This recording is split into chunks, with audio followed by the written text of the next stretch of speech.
Success shouldn't feel this exhausting. If you're winning on paper, but burning out behind the scenes, you aren't failing. You're stuck in a psychological bottleneck called a hurdle of stop. I've been there. On the outside, things look great, but I was secretly burning out, convinced I was just lucky, and waiting to be exposed as a fraud. I realized I didn't have a business problem. I had a mindset block. Whether it's imposter syndrome, perfectionism, or fear or failure, these aren't just feelings. They are growth bottlenecks. Identify your specific hurdle and get one immediate action step to regain your momentum today. Go to tuepodcast.net/quiz. That's tuepodcast.net/quiz to take the 3-minute assessment and get your report now. This is an Undiscovered Legacy production and proud member of Pod Nation Media Network. Welcome to Business Conversations with Pi and Piette 2.0, where the advice is real, but the voices are AI. I'm Scoob, and we're harnessing cutting-edge artificial intelligence to tackle real-world business challenges and deliver actionable strategies you can implement right now. Joining us is our newest AI voice, Piette, sharp, insightful, and ready to challenge conventional wisdom. The questions are real, the data is vast, and the insights game-changing. So buckle up, Scoob believers. It's time to get across the start line. Let's dive in. You know, you'd think the number one reason a new business dies is because the product is just terrible. Right. Or, they just run out of cash. That's the classic assumption. Exactly.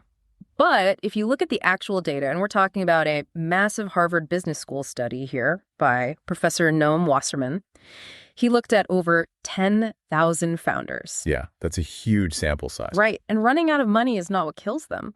Like 65% of the time, a startup dies because the founders end up absolutely hating each other. 65%. I mean, it's literally the silent killer of early stage companies. It's insane. The market could be, actively begging for your product, but if the team implodes, the whole thing just goes up in smoke. And that terrifying reality right there is exactly why we are so fired up to dig into today's deep dive, because you, the listener, wrote to us with what might be the single most dangerous high-stakes puzzle in the entire business world. It really is the ultimate crucible. It is. You reached out directly from tuepodcast.net/askpi, and you laid down this highly specific challenge. You asked, how do I find a technical co-founder or an early team when I have absolutely zero cash for salaries? Which is, it's the classic catch-22, right? Yeah. You need a brilliant developer to build the thing that will make you money, but you need money to pay a brilliant developer. It's where real operators are forged. We absolutely love getting these incredibly specific, high-stakes questions from you. It gives us a chance to take a huge stack of research and just, pull out the exact playbook you need. Okay, let's unpack this, because if we look at the upside, getting this right is basically a superpower. Oh, without a doubt. Good. If you look at the landscape of billion-dollar companies, what the industry calls unicorns. Yeah, right. Yeah, the rare ones. Exactly. 75.5% of them are built by co-founding teams, not solo founders. Wow. Wait, really? Over 75%? Yeah. And it's not just about surviving those brutal early days. Co-founded startups see 163% more valuation growth than solo founders. That's a massive difference. It is. The market overwhelmingly rewards teams that have both a business engine and a technical engine firing at the exact same time. So having that technical partner is essentially like rocket fuel, but doing it with zero cash means you are asking someone to take a massive leap of faith with their actual livelihood. Yeah, you're asking a lot. You really are. You have no money, which means we have to start by asking a very uncomfortable question. Do you actually need a developer today? Like right this very second? And, the reflex for a non-technical founder is almost always just, yes, I have an idea. I need a CTO immediately so we can start writing code. Right. But the insights we pulled from 021.studio suggest that jumping straight to custom code is just a massive trap. A huge trap. They argue that at the very beginning, you shouldn't be building complex custom software at all. Like zero. You should be relying entirely on no-code tools. Yeah, we're talking about stringing together platforms like Webflow for a landing page, or Airtable for a database. A bubble, right, to create a functional basic web app. Exactly. Because the goal on day one is not to have this pristine, beautifully scalable architecture. Right. The goal is just to prove that strangers actually want your solution enough to use it. And ideally, pay for it. It's like rushing to hire a technical co-founder before you have any users is like building a massive, expensive, state-of-the-art factory before anyone has even tasted your cookies. That is a perfect way to look at it. You don't even know if they like the recipe yet. Why are you buying industrial conveyor belts? It just feels like progress, but it's actually just spending money or, in your case, giving away equity for literally no reason. Yeah. And if we connect this to the bigger picture, it ties directly into the core philosophy of Dan Martell. Oh, yeah, he's great. Right. He's built and exited multiple tech companies, and he points out that top-tier technical people have this massive built-in filter. Think about it from their perspective for a second. Oh. They get approached by, idea guys every single week promising them the next Facebook. Right, the classic, I've got the idea, you just do the easy part and build it. I can imagine that gets incredibly exhausting. Exactly. So their internal monologue Yeah. is constantly screaming, I do not want to spend 6 months in a basement writing code for something nobody uses. It's their worst nightmare. It is their greatest fear. So by doing the hard work first, by hacking together a no-code prototype, or maybe getting a wait list of 1,000 people, or securing early pre-sales, you completely flip the script. You really do. You aren't showing up as a beggar with an empty idea anymore. You are showing up with leverage. You're essentially saying, look, I have a moving train, we have passengers. Do you want to help me build a faster engine? Which completely de-risks the project for them. You've proven you can execute on the business side, which is exactly what they want in a partner. Okay, so you've validated the idea, you have the leverage, Yeah. but you still cannot pay their rent. Nope. Still zero cash. So where are these mythical, highly skilled developers hiding who are just, willing to work for equity? Well, the instinct is to immediately jump onto Reddit or scour random networking events in your city. Which is usually a mess. Yeah. But according to Michael Seibel at Y Combinator, you actually have to start much closer to home.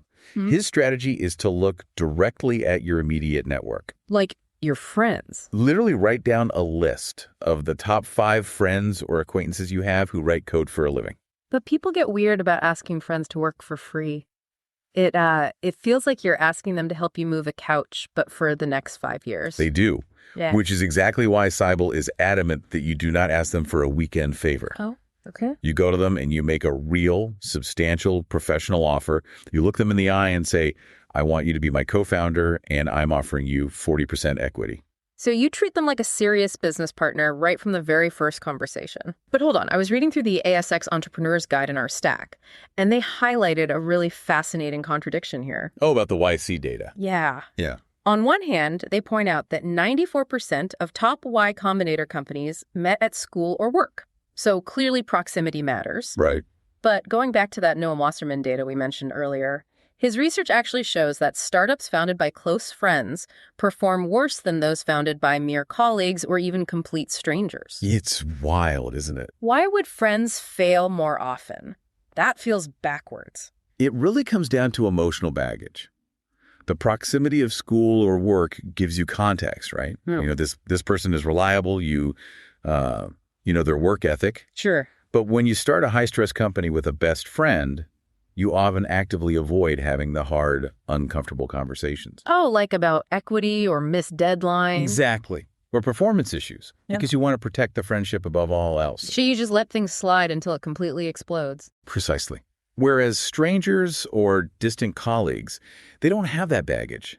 They treat it like a business from day one. If a deadline is missed, they just address it objectively. Okay, but let's be real for a second. What if our listeners' network is completely dry? What if they work in, commercial real estate or healthcare, and they literally do not know a single software engineer? Where do they go? That is exactly where dedicated matching platforms come in. And the data compiled by Google Vocaro breaks down exactly where you should be spending your time. Okay, what's at the top of the list? At the very top is YC Co-Founder Matching. It's a totally free tool from Y Combinator. It's generated over 100,000 introductions, and it's highly curated. They're highly competitive, right? Oh, very. Yeah. You are competing for attention against incredibly sharp people who want to get into the top accelerator in the world. Right. But another really powerful tool he highlights is a platform called Start to Pitch. Start to Pitch. Yeah, and this one is unique because it forces founders to connect their Stripe accounts to verify their monthly recurring revenue, their MRR. Oh, wow. So you can't just put up a fancy slide deck saying you're making 10 grand a month. It actually verifies your real cash flow. Exactly. Think about why that matters to a developer. It filters out all the tire kickers. The idea guys. Yep.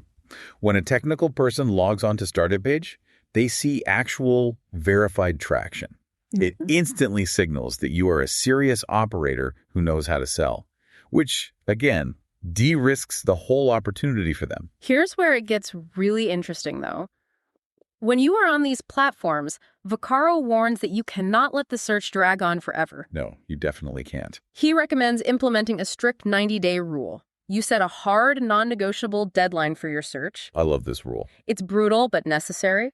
If you are actively looking for 3 months and you haven't found someone willing to join you, you have to look in the mirror. Either your pitch is completely wrong, your market validation isn't as strong as you think, or you just need to start building it solo with no code and try again later. It's a vital forcing function. Without it, you just fall into analysis paralysis. Yeah, you end up wasting a year just swiping on potential co-founders like it's a dating app instead of actually building your business. Exactly. Okay, so let's say you're on Start Pitch and you actually find a fantastic candidate. But you hit the ultimate wall they inevitably ask about compensation, and your bank account is totally empty. The dreaded conversation. Right. How do you actually get them to sign on? And maybe just as importantly, how do you know they aren't a fraud? Well, pitching someone to work without cash requires a very specific framework. Steve Morris from Startup SOS outlines that you have to offer 2 non-negotiable things: an exciting vision and ownership. Okay, but vision can't just be hype, right? No, that vision can't just be you waving your hands and talking about changing the world. It has to be grounded. You need to be able to say, I just spoke to 50 target customers. They are all losing thousands of dollars a month over this specific problem, and here is exactly how our solution captures that value. So you are basically selling them the market reality. Yes. And practically speaking, Morris advises you to target a very specific demographic. You need people who can afford to keep their day jobs and who can work with you on evenings and weekends. Or I guess people who have significant personal savings. Right. If someone needs a paycheck next Friday just to make rent, they are not your technical co-founder. Attempting to bring them on is just a recipe for incredible stress for both of you. That makes total sense. But let's flip to the vetting side. If our listener isn't technical, if they don't know Python from JavaScript, and they've never looked at a line of code in their life, how do they actually know if the developer is any good? It's a massive fear for non-technical founders. Yeah. But the DEV community sources offer a brilliant workaround for this. Oh. Do not try to ask them coding trivia. You won't understand the answers anyway, and they can easily just blind you with jargon. True. Instead, ask them why they chose a specific technology stack for a past project. Wait, why does that matter if you still don't understand the tech? Because you are testing their ability to explain complex trade-offs to a non-technical person. If they can clearly explain to you why they chose one database over another based on cost or speed or, how easily it scales, that is the true mark of a technical leader. Because eventually they're going to have to explain those exact same trade-offs to venture capitalists or to the sales team or to clients. Exactly. Communication is everything. And once they pass that interview, you have to apply Dan Martell's golden rule. Which is? I can't work with you until I work with you. He suggests doing a 10-hour paid or equity-based mini-project together over a single weekend. I have to push back on that, though. A 10-hour sprint is completely artificial, isn't it? How do you mean? Well, anyone can fake being an amazing, highly communicative partner for just one weekend. How does a 10-hour test help you predict what they'll be like during a 3-month crunch when everything is on fire? That's a fair point, but you aren't really testing their endurance in those 10 hours. You're testing their friction response. Friction response. Yeah. In any technical build, an API is going to break or a deployment will fail. Something will go wrong. What you want to see is how they react in that exact moment. Yeah. Do they get defensive? Do they blame the tools?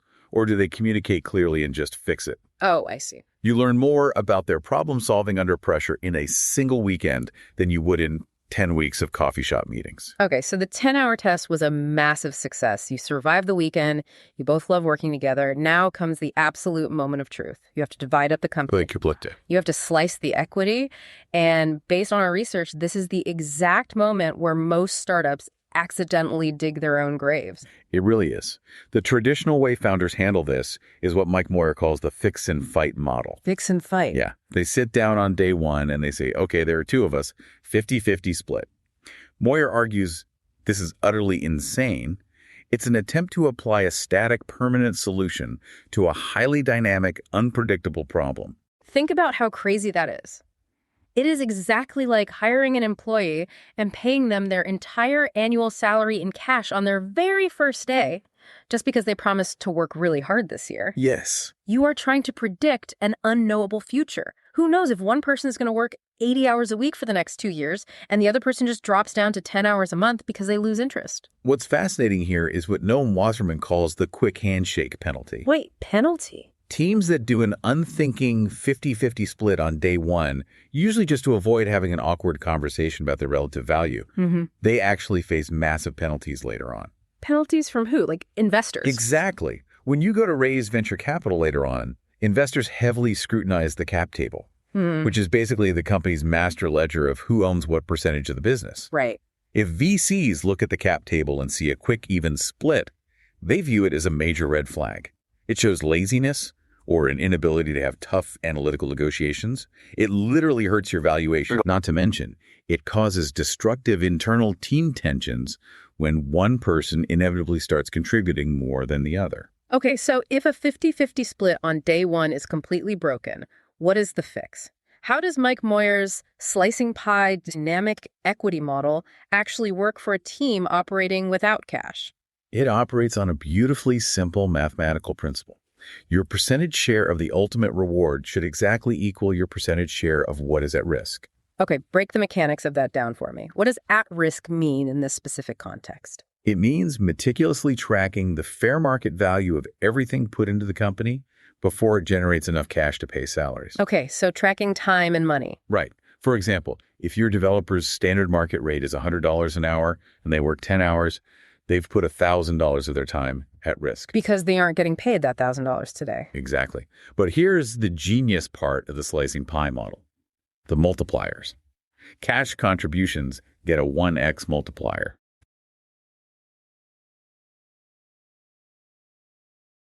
Okay, so if I, the founder, spend $500 out of pocket to buy web hosting and domain names, that counts as 500 units of risk. A dollar is a dollar. Yes, but unpaid work gets a 2x multiplier. Wait, why does the unpaid work get doubled in the math?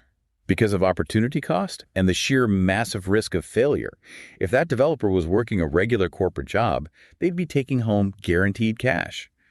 By giving a 2x multiplier to unpaid time, you properly account for the huge risk of working without a salary. So the model basically recalculates everyone's equity share dynamically, month by month, based on these real tracked contributions. Exactly. Up until the company can finally pay real salaries, the pie adjusts to reflect who is actually putting in the work and taking the risk. It's a self-correcting formula for fairness. I love the logic of that. And I have to pump the brakes here because reading through the legal guide from Westway, massive alarms are going off in my head. Oh, the employment law stuff. Yes. Wait, can our listener actually just pay people in equity legally? Or is this a massive trap waiting to spring? That is a crucial blind spot that catches so many founders off guard, and it can literally destroy a company. Under federal and state labor laws, you cannot legally have someone classified as an employee and pay them solely in equity. None. None. Employees must be paid at least minimum wage in cash, period. Okay, we need to dig into this. Why does that law exist? Because to a startup founder, it just feels like the government getting in the way of two adults making a mutual agreement. It exists to prevent exploitation.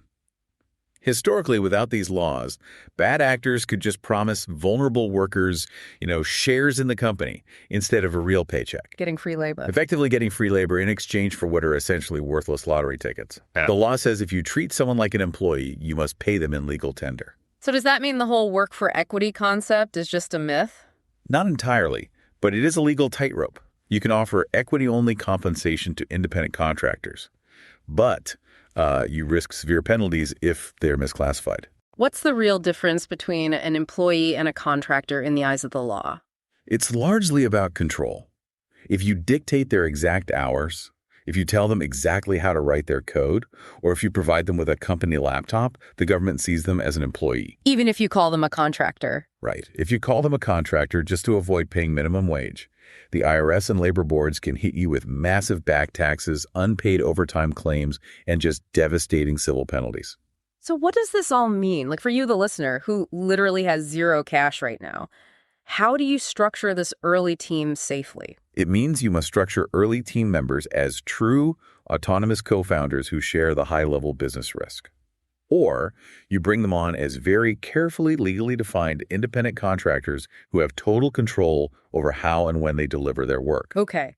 And regardless of what title you use, you must protect the company with a standard 4-year vesting schedule and a 1-year cliff until the company generates cash. Let's define that quickly, because vesting and cliffs get thrown around a lot. What is the actual mechanism of a 1-year cliff? Vesting just means you don't get all your equity on day one. You earn it over time, usually over 4 years. Right. The 1-year cliff is a safeguard. It means that for the first 364 days, the person officially owns 0% of the company. If they quit, or if you fire them on day 364, they walk away with nothing. Ouch. But necessary. But on day 365, the cliff, they instantly earn their entire first year's worth of equity, which is usually 25% of their total allocation. And why is it so important to do? Because it protects your cap table, that master ledger we talked about. Yeah. If a co-founder works for 3 weeks, gets bored, and quits, you do not want them permanently owning 10% of your company forever. No, that would be terrible. Right. If that happens, your ledger is broken, and no future investor will ever touch your company. This is an absolute masterclass in early-stage survival. Let's synthesize this ultimate playbook for you, our listener. Yeah, let's summarize it. Here is the exact sequence. First, you validate your idea using no-code tools to gain leverage and prove that the market actually wants your cookies. Right. Second, you pitch your vision using real customer evidence, targeting folks in your immediate network or on high-signal platforms like Startupage where you can verify your revenue. Verification is key. Third, you date before you marry by executing a 10-hour mini-project to test their friction response.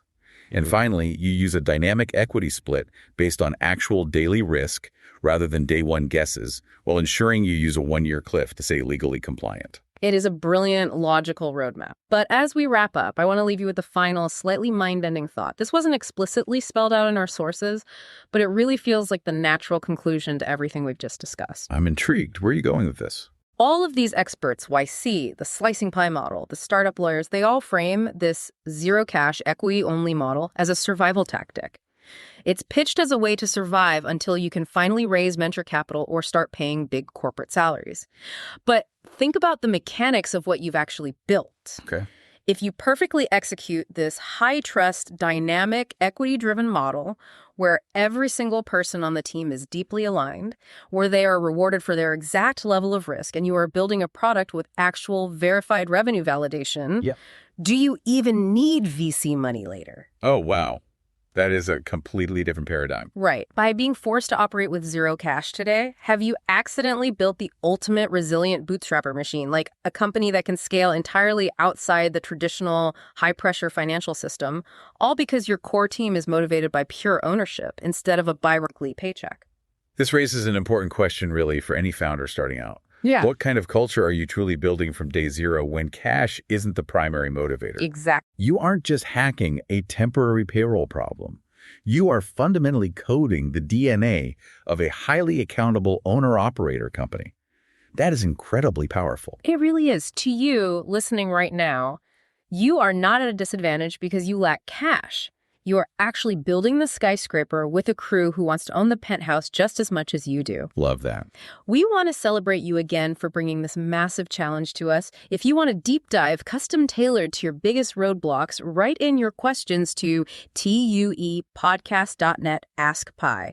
We are waiting for them. And please go down to the comments right now and share your own experiences building early teams without cash. We want to hear your stories, your brilliant wins, and, your absolute 10-hour project disasters. The blueprint is yours. Now go build the skyscraper. And that's a wrap, Scuba-Believers. You just experienced the power of AI-driven business insights with Pi and Piette 2.0. Real advice, artificial voices, unlimited potential. If today's episode sparked an idea, challenged your thinking, or gave you that breakthrough moment, don't keep it to yourself. Share it with a fellow entrepreneur who needs to hear this. Got a burning business question? Want Pi and Piette to tackle your specific challenge? Head over to tuepodcast.net/askpi and submit your question right now. We'll dive deep into your issue and deliver the actionable strategies you need to get across the start line. Remember, Scoobelievers, the hurdles aren't in the way. The hurdles are the way. Until next time, keep moving forward, keep taking action, and we'll see you in the next episode. Hello, Scoobelievers. Let me ask you a real quick question. How many cups of coffee have you had today? 3, 5, 7? And let me guess, you've got a Red Bull in the other hand just in case, right? Yeah, I see you. Now, here's the truth bomb nobody wants to hear. You're not building a business. You're building a caffeine dependency. Listen, I get it. When you're grinding 12, 14, 16-hour days, you're building something from nothing. When you've got payroll to meet, investors to impress, and visions that won't wait. You need fuel. But what if I told you that the fuel that you're using is actually slowing you down? What if the very thing that you think is keeping you sharp is actually making you dull? Enter Rise Coffee. This isn't your grandma's mushroom tea. This isn't some hippie wellness trend. This is science meets performance. And here's what makes Rise different. Less than half the caffeine of a regular cup of coffee. But here's the kicker. You won't miss it. 6 organic powerhouse mushrooms, including cordyceps, what Olympic athletes use, and lion's mane, what Silicon Valley biohackers swear by. Sustained energy that doesn't spike and crash. We're talking smooth, clean power from morning to moonlight. Crystal clear focus without the jitters.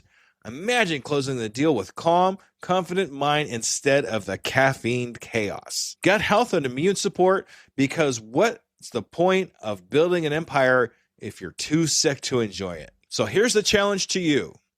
Stop borrowing energy from tomorrow. Stop running on fumes and call it a hustle. Stop wearing your caffeine addiction like a badge of honor. Real entrepreneurs optimize, real entrepreneurs adapt, real entrepreneurs win. You can't win if you're crashing at 2 p.m. while your competition is just getting started. Break the cycle. Head to risesuperfoods.com right now and use code PODNA15 for 50% off your first order. That's PODNA15 for 15% off. Try it for 30 days. If you don't feel the difference, if you don't feel sharper, calmer, more focused, more alive, then go back to your 6-a-day cup habit. But I'm telling you, we won't, because once you feel what real energy feels like, you'll never go back. Ditch the addiction, fuel your empire, and rise up.